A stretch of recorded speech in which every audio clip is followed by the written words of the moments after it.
প্রকৃতি, সংস্কৃতি, ধর্ম একটি আরেকটির সঙ্গে জড়িত।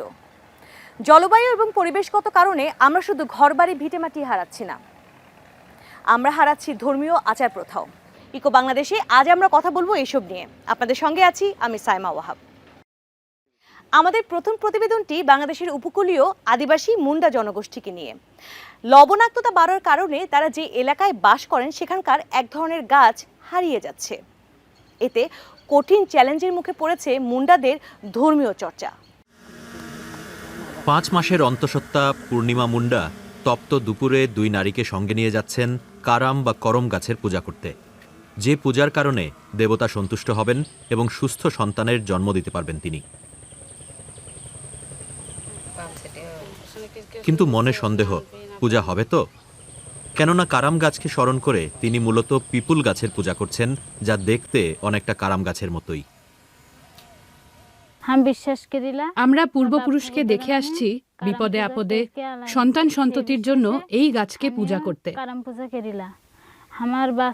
তাই আমিও আমার অনাগত সন্তানের জন্য করম দেবতাকে স্মরণ করে পূজা করছি।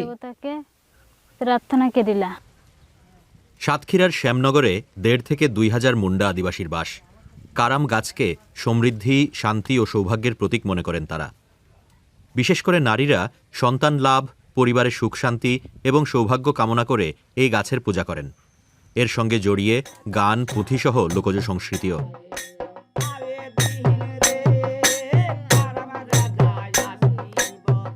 কিন্তু সুন্দরবন সংলগ্ন এই অঞ্চল থেকে কারাম গাছ বিলীন হয়ে গেছে। এতে প্রজন্ম থেকে প্রজন্ম ধরে পালন করে আসা মুন্ডাদের ধর্মীয় ঐতিহ্য ও সংস্কৃতি হুমকিতে পড়ছে। স্থানীয় পূজারী পণ্ডিত নীলকান্ত মুন্ডা জানালেন সেই সংকটের কথা। নোনা পানি উঠে সেই গাছ আর এখন আর পাওয়া যাচ্ছে না, তাই পরবর্তীতে ওই পিপুল গাছ দিয়ে আমরা এখন ওইটা নিয়ে করে আসতেছি। এখন আস্তে আস্তে দেখতে পাচ্ছি এই গাছের ডাল কেটে যখন পূজা করতেছি, আমাদের সেই ভগবান মানে নিচ্ছে না, যে বুঝে উঠতে পারছি না যে এইটা করলে ভালো হবে, ওইটা করলে ভালো হবে। স্থানীয় বাসিন্দারা জানালেন 2009 সালে ঘূর্ণিঝড় আইলা আঘাত হানার পর থেকে সাতক্ষীরায় আর কোনো কারাম গাছ দেখেননি তারা। বিভিন্ন সময়ে চারা এনে বা বীজ বপন করে গাছের বংশবিস্তারের চেষ্টা করলেও তা সফল হয়নি। সুন্দরবন অঞ্চলের প্রাণ ও প্রকৃতি নিয়ে গবেষণায় যুক্ত পীযূষ বাউলিয়া পিন্টু এর কারণ জানালেন। 80-র দশক থেকে লবণাক্ততার কারণে এই অঞ্চলে অনেক গাছ বিলুপ্ত হয়েছে। সকল প্রকারের ফলজ গাছ, বনজ গাছ এগুলো কিন্তু একেবারেই ধ্বংসের পথে। আমাদের শ্যামনগর উপজেলা এবং সুন্দরবন সংলগ্ন ইউনিয়নগুলোতে একেবারে নদীর কানা দিয়ে দেখবেন মরুভূমির মতো, সেখানে কোনো গাছ নাই।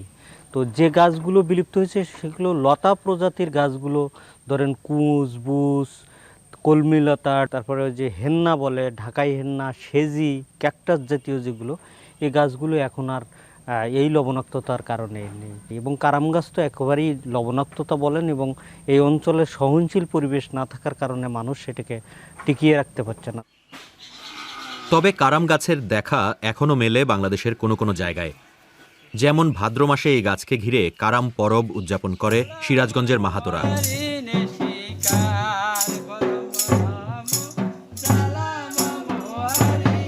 তারা পূজায় নেচে গেয়ে বোনেরা ভাইদের মঙ্গল কামনা করে, ফসলের সমৃদ্ধির জন্য প্রার্থনা করে। বাংলাদেশের সমতলের বিভিন্ন আদিবাসী গোষ্ঠীর কাছে এই গাছটির ধর্মীয় গুরুত্ব অনেক। তবে সবখানেই এই গাছটির অস্তিত্ব ঝুঁকির মুখে। স্থানীয় মাহাতোদের হিসেবে সিরাজগঞ্জ জেলার 38টি গ্রামে প্রায় 15,000 মাহাতো আদিবাসীর কাছে মাত্র 15টি কারাম গাছ আছে। আশার কথা, স্থানীয়ভাবে প্রথমবারের মতো এই গাছের বংশবিস্তারের উদ্যোগ নেওয়া হয়েছে। এইসব উদ্যোগের সঙ্গে যুক্ত আছেন উজ্জ্বল মাহাতো। এই প্রথম আমরা 3টা গাছ আমাদের এই এলাকায় রোপণ করতে পারছি আমরা। আসলে এটার যে মানে আপনার ওই বপন পদ্ধতিটা বা বীজ উৎপাদন পদ্ধতিটা আসলে খুবই জটিল, সাধারণত দেখা যায় পাখির মাধ্যমে হয়ে থাকে। আমরা চেষ্টা করছি যে এই গাছটা কিভাবে সংরক্ষণ করা যায়, পাশাপাশি এটাকে কিভাবে রোপণ করা যায়। রোপণ করতে পারলেই মূলত আমরা যদি প্রত্যেকটা গ্রামে একটা একটা করে ছড়িয়ে দিতে পারি, অনেকগুলো সংখ্যায় নিয়ে যেতে পারি, তাহলে দেখা যাবে যে এই গাছটা আমাদের যে মানে বিলুপ্ত হয়ে যাচ্ছে বা বিপন্ন এর পথে গাছটা, সেটা মূলত আমরা হয়তো রক্ষা করতে সচেষ্ট হব। শুধু ধর্মীয় বা সাংস্কৃতিক দিক থেকে নয়, জীববৈচিত্র্য ও কৃষি অর্থনীতিতেও কারাম গাছের গুরুত্ব রয়েছে।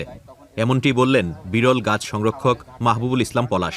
তিনি কারাম গাছও সংরক্ষণ করেন। এটার বিভিন্ন ভাষায় বিভিন্ন নাম আছে। তো সাধারণত আমরা দুইটা ভাষায় প্রচলন এই নামটা, একটা হচ্ছে কারাম বৃক্ষ বা করম গাছ, বা যেটা করম পরব হয় এই অনুসারে নাম। কিন্তু এটার মূলত বৈজ্ঞানিক যে নাম বা যেটা আসলে বই পুস্তকে বা যেটা আসলে প্রচলিত নাম সেটা হচ্ছে হলদু গাছ। তো এই হলদু গাছের পাতাটা হচ্ছে খুবই নরম এবং মকমল টাইপের, যেটা হচ্ছে আমাদের লাউ গাছ বা কুমড়া গাছের পাতার মতো।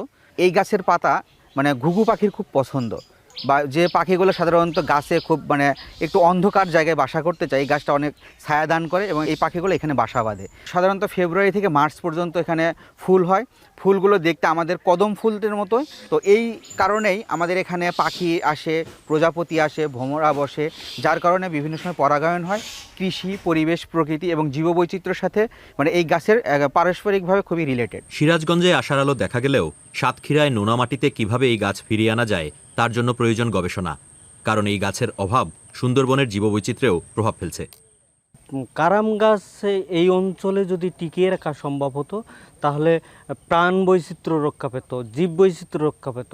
সেখানে পাখি বসতো, প্রজাপতি বসতো, বিভিন্ন প্রাণীর যে পরাগায়নটা হতো সে কিন্তু সেই গাছ থেকেই কিন্তু সম্ভব হতো। এবং এই অঞ্চলে কারাম গাছ যতটা বিগত সময়ে ছিল এখন তো আর নাই, যে কারণে এখানে মাটিতে টিকিয়ে রাখা, এই প্রকৃতি টিকিয়ে রাখা মানে বড় ধরনের কষ্টসাধ্য জায়গা হয়েছে। এদিকে পূজা শেষে ঘরে ফিরেছেন পূর্ণিমা মুন্ডা। তার পূজা ঠিকমতো হলো কিনা তা তিনি নিশ্চিত নন। তার আশা এই অঞ্চলে কারাম গাছ ফিরে এলে তিনিও পূজা শেষে নিশ্চিন্ত মনে ফিরতে পারবেন।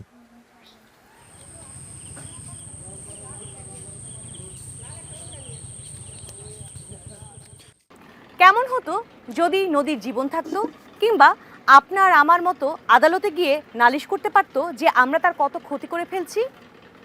আমরা এখন যাব দক্ষিণ আমেরিকার ইকুয়েডরে, যেখানে আদিবাসীরা লড়ছেন প্রকৃতি রক্ষার এক অনন্য যুদ্ধে।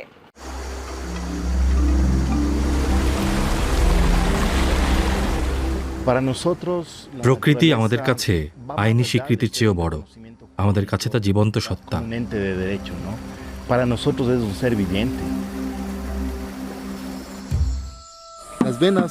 পৃথিবীর শিরা উপশিরা হলো নদী। তাই তোমার কাছে আমরা কিটুকারা জনগোষ্ঠী শক্তি আর বুদ্ধির জন্য প্রার্থনা করি। কিটো অঞ্চলের নদীতে পানির জন্য এই লড়াই সবার জন্য জেগে ওঠার বার্তা।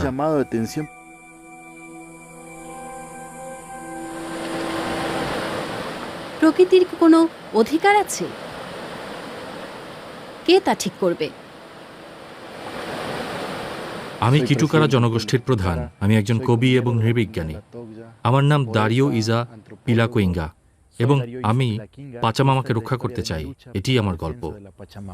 দারিও ইজা পিলাকুইঙ্গা ইকুয়েডরের রাজধানী কিটোতে অবস্থিত একটি বিশ্ববিদ্যালয়ে চাকরি করেন। তিনি প্রকাশনা বিভাগের দায়িত্বে। এটি দেশটির প্রথম বিশ্ববিদ্যালয় যেখানে আদিবাসী জনগোষ্ঠীর জ্ঞানের উপর মনোযোগ দেওয়া হয়েছে। এতে তাদের উচ্চশিক্ষারও বাড়তি সুযোগ তৈরি হয়েছে।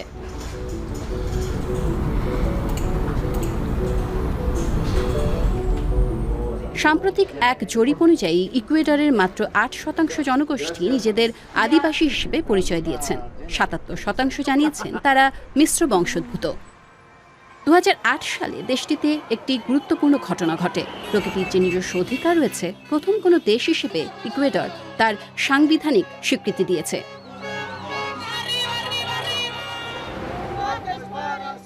এরপর বলিভিয়া সহ আরও কয়েকটি দেশ তাদের উদাহরণ অনুসরণ করেছে। ইউরোপে প্রথম স্পেন এমন উদ্যোগ নেয়। ২০২২ সালে দেশটি মার মেনর হ্রদকে আইনি সত্তা হিসেবে স্বীকৃতি দেয়। ইকুয়েডরের অর্জনে বাকি পৃথিবী ও প্রকৃতিকে নতুনভাবে দেখতে শিখেছে। আমি মনে করি ইকুয়েডর প্রকৃতির অধিকার প্রতিষ্ঠার মানদণ্ড তৈরি করেছে। মাচাঙ্গারা নদীর কথা বিশেষভাবে বলা যেতে পারে, কারণ এটি রাজধানীর ভেতর দিয়ে গেছে। নদীর অধিকার প্রতিষ্ঠা ও এর পক্ষে আইনি পদক্ষেপের জন্য অন্যদেরও সহায়তা প্রয়োজন। জীববিজ্ঞানী ব্লাঙ্কা রিওস্টুমা ২০ বছরেরও বেশি সময় ধরে মাচাঙ্গারা নদী নিয়ে গবেষণা করেন। আইনি প্রক্রিয়ায় তাঁর গবেষণার তথ্য উপাত্তগুলো কাজে লেগেছে। এই নদী এতটাই দূষিত যে স্বাস্থ্য ঝুঁকি এড়াতে তাদেরকে সেখানে মাস্ক পরে যেতে হয়েছে। কিছু অংশে পানিতে অক্সিজেনের উপস্থিতি মাত্র 2%, যেখানে জলজ প্রাণ রক্ষায় এই মাত্রা অন্তত 80% হওয়া প্রয়োজন। এখানে দেখতে পাচ্ছেন শিল্প এলাকার মধ্যে থেকে ঝর্ণাটি নেমে এসেছে। কোনো ধরনের প্রক্রিয়াকরণ বা বিশুদ্ধকরণ ছাড়াই শিল্পবর্জ্য সরাসরি নদীতে এসে পড়ছে। ময়লা পানি নদীতে ঢুকছে এবং এইখানে বলতে গেলে তা ফেনায় পরিপূর্ণ নর্দমায় পরিণত হয়েছে। Caen y ingresan, bueno, al río que ya en este punto básicamente es una completa alcantarilla llena de espuma. পানিতে তেল, চর্বি সহ বিভিন্ন বিষাক্ত উপাদানও আছে।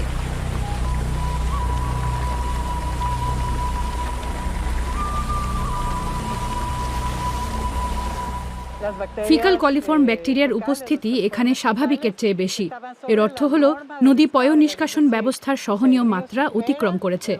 ব্যাপারটি একবার ভেবে দেখুন। এই নদীতে মানুষ ও বিভিন্ন প্রাণীর রোগ সৃষ্টিকারী 26 ধরনের ভাইরাস শনাক্ত করেছেন বিজ্ঞানীরা। আদালতের আইনি প্রক্রিয়ায় পানির নমুনা ও তা নিয়ে বিশ্ববিদ্যালয়ের গবেষণার তথ্য গুরুত্বপূর্ণ ভূমিকা রেখেছে। 2024 সালের মে মাসে কিটুকারা জনগোষ্ঠী সামাজিক আন্দোলনকারী এবং বিজ্ঞানীরা কিটো শহর কর্তৃপক্ষের বিরুদ্ধে মামলা করে।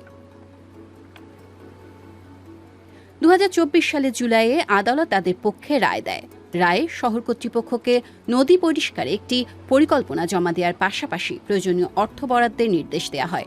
সেই মুহূর্তটি ছিল তাদের সবার জন্য আনন্দের, কিন্তু শহর কর্তৃপক্ষ এই সিদ্ধান্তের বিরুদ্ধে আপিল করে। সাংবিধানিক আদালতের একজন সাবেক সদস্য রামিরো আভিলা, এই আইনজীবী মামলাটিতে কিটুকারাদের নেতা দারিওকে যুক্ত হওয়ার আমন্ত্রণ জানান।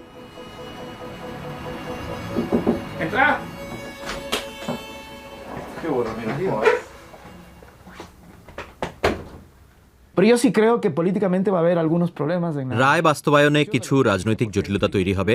নদী দূষণকারী কোম্পানিগুলোকে নিয়ন্ত্রণ করতে হবে। সেজন্য শহর কর্তৃপক্ষকে সব ধরনের ক্ষমতার ব্যবহার করতে হবে, নিষেধাজ্ঞা দিতে হবে। আমি আশা করি তারা এখন সেটা করবে। এজন্য রাজনৈতিক সদিচ্ছা, বিনিয়োগ এবং পরিকল্পনা করতে হবে। শুধু বিচার ব্যবস্থার মধ্য দিয়ে তা করা কঠিন।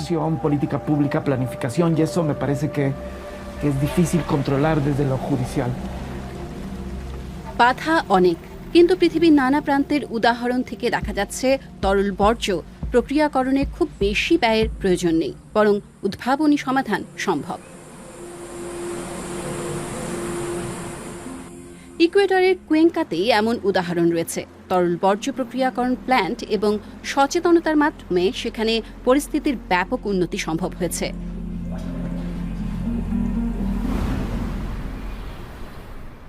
2008 সাল থেকে 40টি দেশ ও অঞ্চল প্রকৃতির অধিকারের স্বীকৃতি দিয়েছে। বেশিরভাগ ক্ষেত্রে আদিবাসীরাই প্রথম এগিয়ে এসেছে।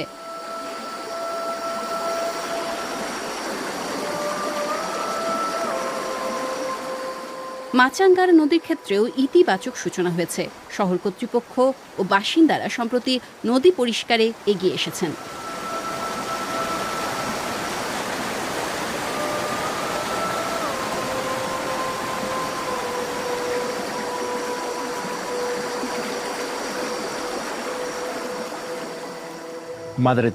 প্রিয় প্রকৃতি মাতা, আমরা তোমার মাঝেই আছি, তোমার মাঝেই আমরা আমাদের পূর্বপুরুষের নিঃশ্বাস নিচ্ছি, বাতাস পাচ্ছি। তোমার আশীর্বাদের পানি পান করে আমরা তৃষ্ণা মেটাই। তোমার মাঝেই আমরা পূর্বপুরুষের উষ্ণতা পাই। তোমার মাঝেই আমরা জন্ম নেই, বীজ বুনি এবং ফিরে যাই।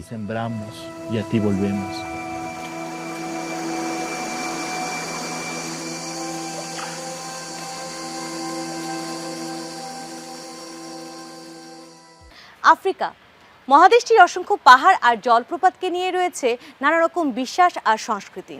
কিন্তু আপনি জানেন কি, এসব স্থান শুধু আধ্যাত্মিক নয়, পরিবেশ রক্ষার নানা রকম শক্তিও রাখে।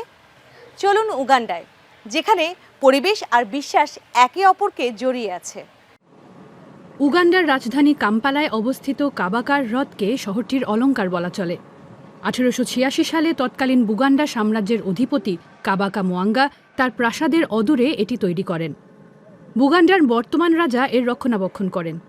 রাজনৈতিক ক্ষমতা না থাকলেও সাংস্কৃতিক ও আধ্যাত্মিক নেতা হিসেবে এখনও রাজা যথেষ্ট সম্মান পেয়ে থাকেন। উগান্ডার সবচেয়ে বড় জাতিগোষ্ঠী বাগান্ডা ও তাদের রাজার মধ্যকার বন্ধন হিসেবে এই হ্রদ আজও সুরক্ষিত রয়েছে। রাজপরিবারের প্রতি সম্মান প্রদর্শনের অংশ হিসেবে লামেক কালুলে প্রতিদিন এই হ্রদের আবর্জনা পরিষ্কার করেন। আমি হ্রদটি পরিষ্কার রাখতে ভালোবাসি, যাতে আমাদের রাজা কাবাকা তা দেখতে পেয়ে অভিভূত হন। কাবাকার হ্রদ যে শুধু সাংস্কৃতিক পরিচয়ের প্রতীক তা নয়, ব্যস্ত শহরে এটি প্রাণ প্রাচুর্যে ভরপুর এক বাস্তুতন্ত্রও বটে। বৃষ্টির পানি সঞ্চয়ের মাধ্যমে এই হ্রদ স্থানীয় পরিবেশকে শীতল রাখে, পানির উপর নির্ভরশীল পাখিদের খাবারের যোগান দেয়। মারাবু সারস কিংবা ছোট বকেরা এখানে তাদের বংশ বিস্তার করে। কাম্পালার কিয়ামবোগো বিশ্ববিদ্যালয়ের পরিবেশ বিজ্ঞানী মেরি থেরেসা কাগুয়া দেখেছেন, মানুষ যখন প্রকৃতির সঙ্গে তার আধ্যাত্মিক সংযোগ খুঁজে পায় তখন তা রক্ষায় সচেষ্ট হয়।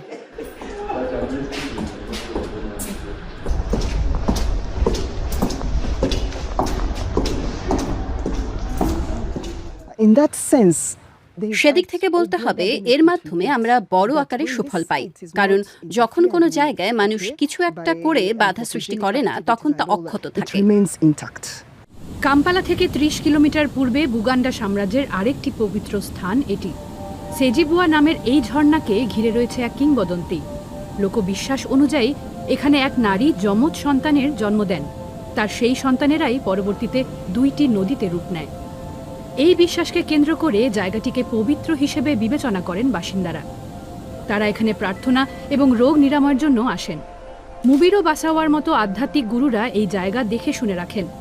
এছাড়া শক্তিশালী গল্প গাঁথার মাধ্যমে পবিত্র হিসেবে বিবেচিত এই বন যেন নিজেই নিজেকে রক্ষা করছে। আমাদের এখানে নির্দিষ্ট কিছু গাছ রয়েছে যেগুলো কোনোভাবেই কাটা যাবে না। আমাদের পূর্বপুরুষেরা বলে গেছেন, এর যে কোনো একটি গাছের ক্ষতি করা হলে যে বিপর্যয় হবে তা কখনো কাটিয়ে ওঠা সম্ভব হবে না। এমন ঐতিহ্যগত বিশ্বাসের কারণেই এই অভয়ারণ্য আজও সুরক্ষিত, যা ভবিষ্যতে কাজে লাগতে পারে। এখানে অনেক অণুজীব, উদ্ভিদ ও প্রাণী রয়েছে, বিভিন্ন জীবের প্রাচুর্য রয়েছে। সেই সঙ্গে এমন জায়গা আমাদের জিন ব্যাংক হিসেবেও কাজ করে। যদি কাল জলজ কিংবা স্থলজ কোনো প্রজাতি হারিয়ে যায়, তখন আমরা সেখানে ফিরে যেতে পারবো, সেই জিন বা উদ্ভিদ ফিরে পাবো, এবং যেসব জায়গায় বন উজাড় করা হয়েছে সেই এলাকাগুলোতে আবারও সেই সব প্রজাতিকে ছড়িয়ে দিতে পারবো।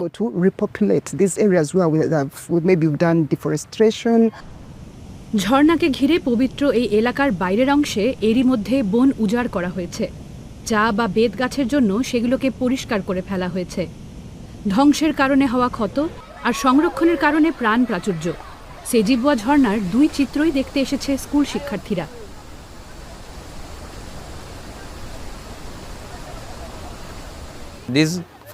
আমরা জেনেছি এই বন কার্বন ডাই অক্সাইড শুষে নিয়ে বৈশ্বিক উষ্ণায়ন কমাতে ভূমিকা রাখে।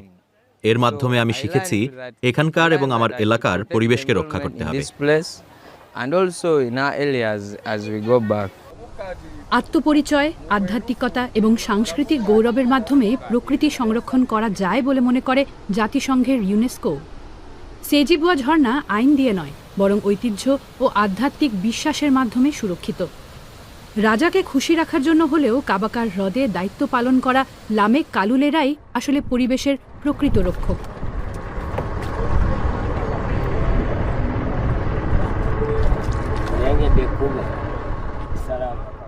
কেমন লাগলো আমাদের আজকের এই আয়োজন? লিখুন মন্তব্যের ঘরে। আগামী পর্ব দেখার আমন্ত্রণ রইল। সে পর্যন্ত সবাই ভালো থাকুন।